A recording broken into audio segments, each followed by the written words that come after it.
यह जो कहानी मैं आप लोगों को इसलिए सुना रहा हूँ ताकि आप लोग मेरे जैसा ना करो। मेरी यह कहानी सुनकर आप लोग मुझ पर तरस नहीं खाएंगे, बल्कि आप लोग मुझे नफ़रत की निगाह से देखेंगे। मैं कैसा इंसान हूँ जो मैंने इतना बड़ा पाप किया। मैंने अपना हंसता खेलता घर बर्बाद कर दिया। मैं वह हैवान हूँ जिसका पाप शायद भगवान भी ना माफ़ करे। मेरा नाम मल्हार है। हम दो भाई थे, हमारी कोई बहन नहीं थी। मेरे पापा एक सुनार थे, वह सोना बेचा करते थे और मैं कभी कभी अपने पापा का दुकान जाया करता था और वहाँ बैठा करता था।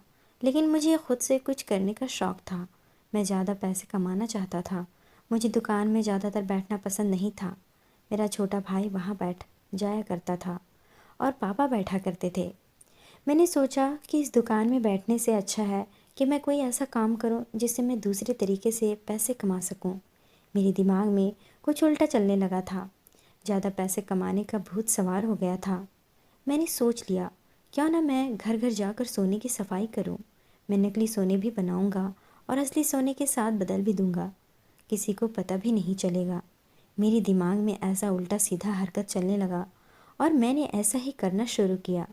मैं अपने पापा की दुकान जाता और वहाँ नकली सोना चांदी बनाता और घर घर जाकर लोगों के सोना चांदी साफ करने लगा और उसे चमकाने लगा और असली सोने को नकली सोने के साथ बदल देता। कभी कभी तो ऐसे लोग मिल जाते जहाँ पर बहुत सारे सोने होते और मैं उन सोने को अपनी नकली सोने के साथ बदल देता था। किसी को पता नहीं चलता था। इस तरह करते करते मैं बहुत पैसे कमाने लगा। घर वाले भी हैरान होने लगे कि आखिर इतने पैसे कहाँ से ला रहा है। मैंने किसी को नहीं बताया कि मैं ऐसा गलत काम कर रहा हूँ। मैंने बस इतना बताया कि मैं बस यही काम करूँगा। मैं लोगों के घरों में जाकर सोने और चांदी को सफाई करूँगा। इससे मुझे बहुत पैसे मिलते हैं। मैं सोने चांदी को इतना अच्छा साफ़ करता हूँ कि लोग खुशी से बहुत पैसे देते हैं। बड़े बड़े घरों में जाता हूँ तो वहाँ पर मुझे और भी पैसे मिलते हैं। मैं यही काम करने लगा। धीरे धीरे वक्त गुजरता गया। एक दिन मैं एक गांव में गया। मुझे लगा तो नहीं था कि इस गांव में मुझे हाथ मारने के लिए मिलेगा, क्योंकि यह गांव छोटा सा था और यहाँ पर मुझे नहीं लगता कि लोग सोना चांदी ज़्यादा पहनते होंगे। फिर भी मैंने उस गांव में घूमना शुरू किया। मैं आवाज़ लगाता जा रहा था, अपने मैले कुचैले सोने चांदी का सफाई कर लो। ऐसा ही कहते हुए मैं घूम रहा था कि तभी एक घर से दरवाज़ा खुला और एक लड़की बाहर आई जो कि बहुत खूबसूरत थी। उसकी उम्र लगभग 19 साल होगी। वह कहने लगी, सुनिए, आप अंदर आइए, मेरे पास एक पायल है जो बहुत गंदी हो चुकी है। क्या आप उसे साफ़ कर देंगे? मैंने कहा, हाँ बिल्कुल, मैं यही काम करता हूँ। कितने भी गंदे से गंदे मैले कुचैले सोने चांदी क्यों ना हो, मैं उसे बिल्कुल नया कर दूँगा। उसे ऐसा चमका दूँगा कि लगेगा बाज़ार से नया लेकर आए हो। आप यकीन ही नहीं करोगे। वह कहने लगी, अच्छा ठीक है, मेरे पास ज़्यादा सोने चांदी नहीं है, बस यह आप मेरे पायल को चमका दीजिए, बहुत मैल जम गया है। इसमें मैंने उसके हाथ से पायल को लिया और अपने बैग से सामान निकाला और उस पायल को मैंने बिल्कुल साफ़ कर दिया। वह पायल बहुत ही गंदा हो चुका था। मैंने उसे बिल्कुल चमका दिया। वह लड़की अपने पायल की चमक देखकर बहुत खुश होने लगी। उसकी खुशी देखकर मेरे चेहरे पर भी खुशी आ गई। आज पहली बार ऐसा हुआ था कि मैं किसी लड़की को खुश देखकर खुश हो रहा था। वह मेरा शुक्रिया की और कहने लगी, आपके कितने पैसे बनते हैं? आपने तो मेरे पायल को बिल्कुल चमका दिया। मैंने कहा, पायल तो बिल्कुल चमक गया, लेकिन आप इसे एक बार अपने पैरों पर पहनकर मुझे दिखाओ। आपके पैरों में यह पायल तो बहुत अच्छा लगेगा। मेरी तारीफ़ करते हुए वह खुश होने लगी। मैं उसकी और तारीफ़ें करने लगा कि आप तो बहुत खूबसूरत हैं और यह पायल अपने खूबसूरत पैरों में पहनेंगी तो और भी अच्छा लगेगा। वह लड़की मुझे अपने पैरों में पायल पहनकर दिखाने लगी। मैंने उससे पैसे नहीं लिए। वह कहने लगे, आप मेरे से पैसे क्यों नहीं ले रहे? मैंने कहा, नहीं बस ऐसे ही, फिर कभी आऊँगा तो फिर कभी लूँगा, इसके लिए मैं पैसे नहीं लूँगा। इस तरह मेरी उससे बातचीत होने लगी। मेरी उम्र भी ज़्यादा नहीं था, मैं 21 साल का था। हम दोनों ने एक दूसरे से नंबर ले ली। वह कहने लगी, आप अपना नंबर दे दीजिए, मेरे पापा मम्मी घर पर नहीं हैं। मम्मी जब घर आएगी तो मैं उन्हें बताऊंगी। उनकी भी बहुत सारे जेवर पड़े हुए हैं, उनकी भी सफाई आप कर देना। मैंने कहा, अच्छा ठीक है। मैं वहाँ से चला गया, अपना काम किया और शाम तक घर वापस आया। अब मुझे उस लड़की का चेहरा अपनी आंखों के सामने घूमने लगा। मुझे उससे ना जाने क्यों बात करने का दिल करने लगा। तो मैंने उसे फ़ोन कर दिया और मैं उससे बात करने लगा। वह कहने लगी, आपने मुझे क्यों कॉल किया है? मैंने कहा, बस ऐसे ही, पता नहीं आपका चेहरा बार बार मेरी आंखों के सामने आ रहा था। तभी वह हंसने लगी। वह कहने लगी, अच्छा। मैंने कहा, हाँ, तुम बहुत प्यारी हो। वह मेरी तारीफ़ करने से बहुत खुश होने लगी। इस तरह करते करते हमारी दोस्ती हो गई और हम दोनों बातें करने लगे। हमारी दोस्ती कब प्यार में बदल गया पता ही नहीं चला। हम दोनों एक दूसरे से प्यार करने लगे। अब घर पर मोनिका की जब भी मम्मी पापा नहीं रहते तो मोनिका मुझे अपने घर बुलाती। हम दोनों बेहद करीब हो चुके थे। मैंने मोनिका से वादा किया था कि मोनिका, मैं तुमसे शादी करूँगा। वह भी खुश हो गई। धीरे धीरे वक्त गुजरता गया। एक दिन मैंने मोनिका से कहा कि अब हमें देर नहीं करनी चाहिए, क्योंकि मैं अब तुमसे ज़्यादा दूर नहीं रह सकता। वह भी कहने लगी, हाँ मल्हार, अब तुम अपने मम्मी पापा से मेरे लिए बात करो, क्योंकि ऐसे छुप छुप कर मिलना अब मुझे भी ठीक नहीं लगता। अगर किसी को कुछ पता चल गया तो मेरा पूरे गांव में बदनामी हो जाएगा। मैंने कहा, ठीक है, मैं अपने घर में बात करता हूँ, तुम भी अपने घर में बात करो। मैंने मौका देखकर एक दिन अपने मम्मी पापा को मोनिका के बारे में जब बताया तो मम्मी पापा ने उसका बिरादरी पूछा। मोनिका का बिरादरी अलग था और मैं अलग बिरादरी का था। जब पापा को मैंने यह बताया तो पापा ने इस शादी से साफ इनकार कर दिया। मैंने अपने घर वालों को मनाने की बहुत कोशिश की, लेकिन पापा नहीं माने। मैंने मोनिका को जब यह बताया तो वह फूट फूट कर रोने लगी। लेकिन मैं मोनिका से वादा किया था कि मैं शादी उसी से करूँगा। मैं मोनिका से बहुत प्यार करता था। मैंने मोनिका को कहा, मोनिका, मेरे मम्मी पापा नहीं मानेंगे। मेरे पापा बहुत सख्त मिजाज के हैं। वह अपनी बिरादरी के लड़के से ही मेरा शादी करेंगे। लेकिन मैंने तुमसे वादा किया है कि मैं तुमसे ही शादी करूँगा। अब हमारे पास एक ही रास्ता है, चलो हम अपने घर से भाग जाते हैं। मोनिका भी तैयार हो गई। मैंने अपनी ज़रूरत के सारे सामान लिए। मोनिका से मैंने कहा कि तुम भी अपनी ज़रूरत के सामान रख लो। इस तरह हम दोनों ने प्लान किया और हम दोनों घर से भाग गए। मैं मोनिका को अपने साथ लेकर दूसरे शहर चला आया। शहर में मैंने किराए पर घर ले लिया। मैं मोनिका से मंदिर में जाकर शादी कर लिया। मोनिका से शादी करके मुझे ऐसा लग रहा था कि मैंने सब कुछ पा लिया है। अब मुझे किसी भी चीज़ की तमन्ना नहीं है। मैंने मोनिका के साथ अपनी ज़िंदगी की नई शुरुआत की। अब मोनिका मेरी पत्नी बन चुकी थी। मेरी पत्नी भी मेरे साथ बहुत खुश थी। मैं इसी शहर में जो काम पहले करता था वही काम करने लगा। लेकिन मुझे जब से मोनिका से प्यार हुआ था तब से मैंने ठगना बंद कर दिया था। मैं अब लोगों के साथ धोखाधड़ी नहीं करता था, ईमानदारी से अपना काम करता था और जो भी पैसे कमाता था वह मैं अपनी पत्नी के हाथों में रखता था। मोनिका और मैं बहुत खुश था। धीरे धीरे वक्त गुजरता गया। एक दिन मैं जब काम से घर लौटा तो मोनिका बहुत खुश नज़र आ रही थी। मैंने कहा, क्या बात है मोनिका, आज तुम बहुत खुश लग रही हो। वह कहने लगी, हाँ, बात ही कुछ ऐसी है मल्हार, अगर तुम्हें मैं बताऊंगी ना तो तुम भी बहुत खुश होगे। मैंने कहा, अच्छा, ऐसी कौन सी बात है, जल्दी से मुझे बताओ, मुझे भी खुश होना है। मोनिका मेरे पास आई। उसने मेरे हाथों को लिया और अपने पेट पर रखा और उसने कहा कि वह माँ बनने वाली है। यह खबर सुनकर मैं भी सच में बहुत खुश होने लगा। मोनिका को मैंने अपनी बाहों में भर लिया और अब तो मोनिका से मैं और भी ज़्यादा प्यार करने लगा था। अब मैं मोनिका का बहुत ज़्यादा ध्यान रखने लगा था। मैं जब भी बाहर काम करने के लिए जाता तो मोनिका के लिए कुछ न कुछ खाने के लिए लेकर आता। खैर, अब वक्त बहुत नज़दीक था। मोनिका के पूरे 9 महीने हो चुके थे। एक दिन मोनिका कहने लगी, मल्हार, मुझे कुछ ठीक नहीं लग रहा है, आज तुम काम पर मत जाओ। मैंने कहा, अच्छा ठीक है। मैं उसके साथ ही घर पर रुक गया। मोनिका सोफे में बैठी हुई थी। जब मैंने उसे गौर से देखा तो उसके चेहरे से पसीने टपक रहे थे। वह बेचैन लग रही थी। मैंने कहा, मोनिका, चलो हम हॉस्पिटल चलते हैं। लेकिन वह कहने लगी, नहीं, मुझे घबराहट लग रही है। अस्पताल जाऊंगी तो मैं और परेशान हो जाऊंगी।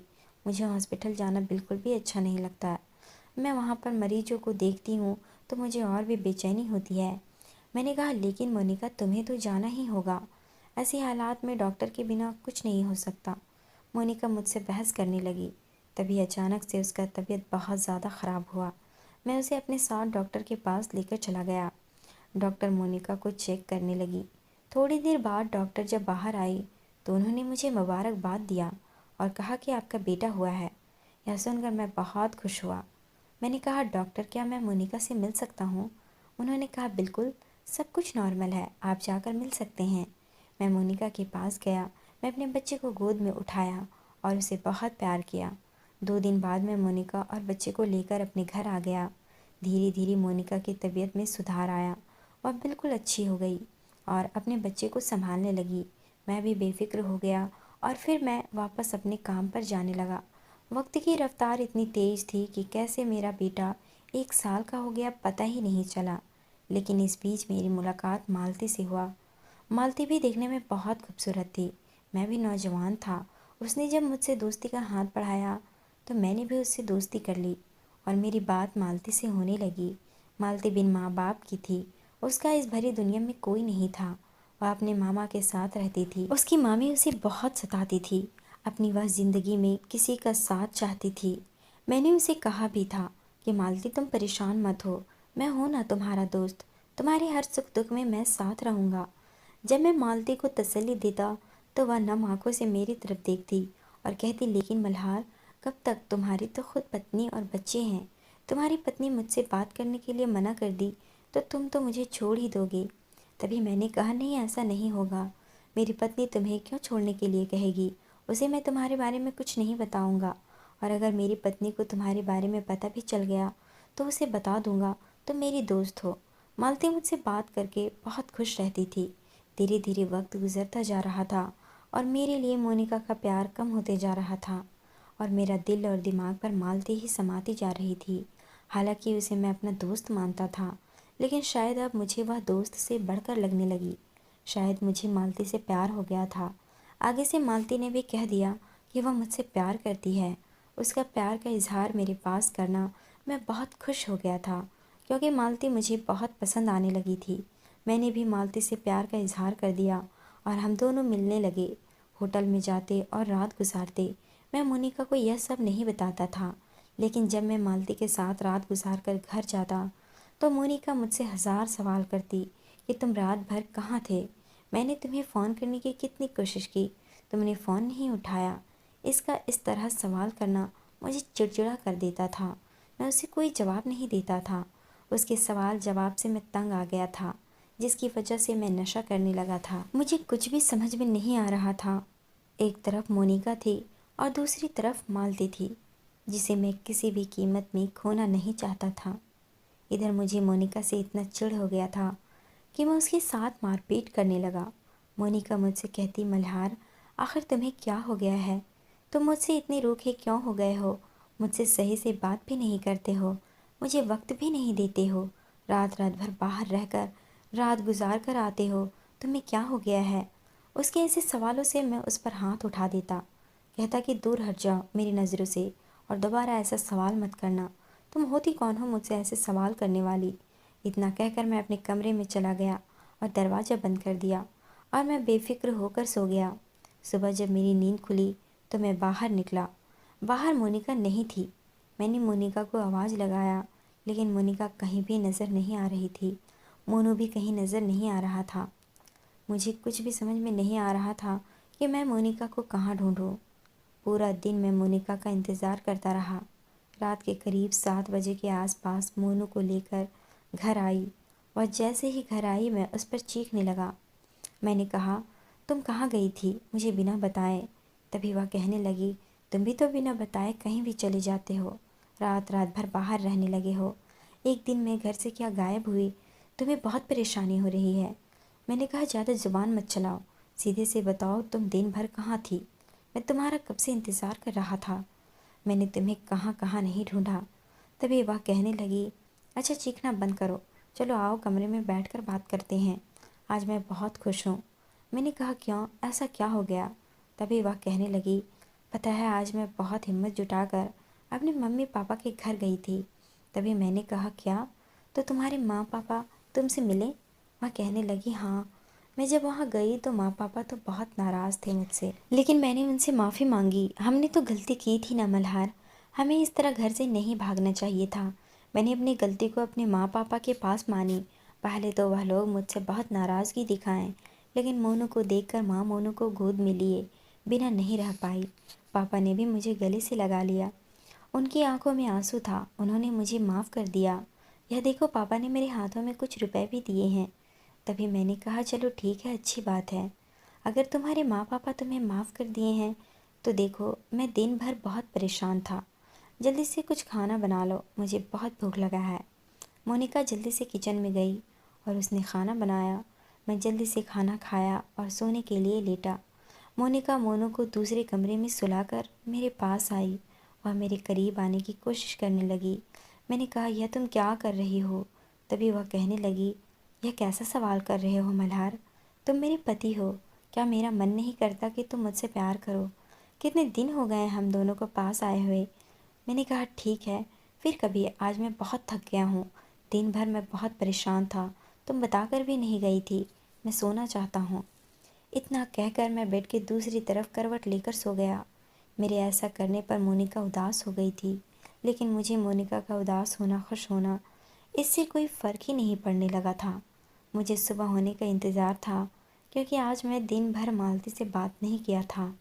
वो मुझसे नाराज़ होगी, मैं उससे मिलना चाहता था। खैर, सुबह हुई तो मैं काम के बहाने घर से निकला और मालती के पास गया। मालती मुझसे नाराज़ होने लगी।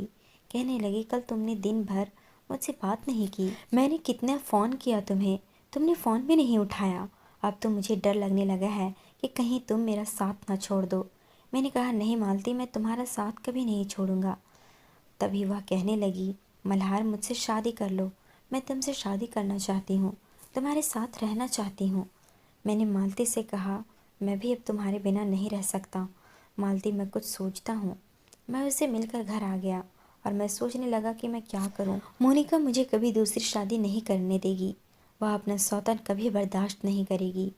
धीरे धीरे वक्त गुजरता जा रहा था। इधर मोनिका का अपने मम्मी पापा के इस घर पर आना जाना बहुत ज़्यादा हो रहा था।